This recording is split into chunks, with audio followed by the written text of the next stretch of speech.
Bonjour à tous, nouvelle vidéo simplement pour vous dire, en 2025, nous devons apprendre à retrouver notre estime de nous, notre valeur, notre confiance en nous, afin d'arrêter de poursuivre des personnes ou impressionner des personnes qui souvent n'en auront rien à faire de nous.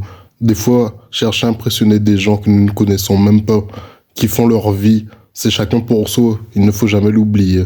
Arrêtons de nous mettre dans tous nos états lorsque nous voyons une personnalité publique, connue, un artiste, un politicien ou autre, comme si c'est l'espoir de notre vie, comme si toute notre vie dépend de ces personnes.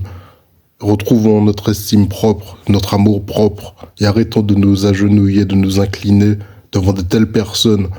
L'acteur de nos vies, le personnage principal, c'est nous. Arrêtons aussi de tolérer certains comportements et surtout l'injustice, parce que nous manquons d'amour propre, nous manquons d'estime pour nous-mêmes, nous manquons de respect même parfois pour nous-mêmes. Ce n'est pas normal. Il y a certains comportements qui sont inacceptables.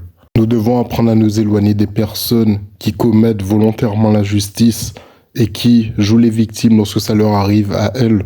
Ah là, elles ne le supportent plus. Là, tout d'un coup, ce n'est plus drôle.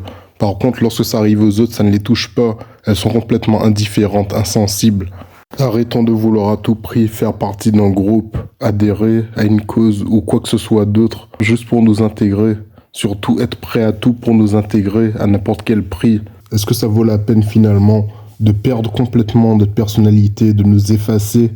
Est-ce que nous allons encore tolérer, accepter de perdre notre paix, de la sacrifier au prix de quelques-uns qui nous entourent, sous prétexte que nous avons peur de la solitude ou peur d'être rejetés, d'être mis à l'écart? Combien de fois encore allons-nous essayer de faire confiance alors que des personnes nous montrent leur vrai visage, alors que nous avons de l'intuition, mais décidons d'écouter plutôt nos émotions que notre cerveau?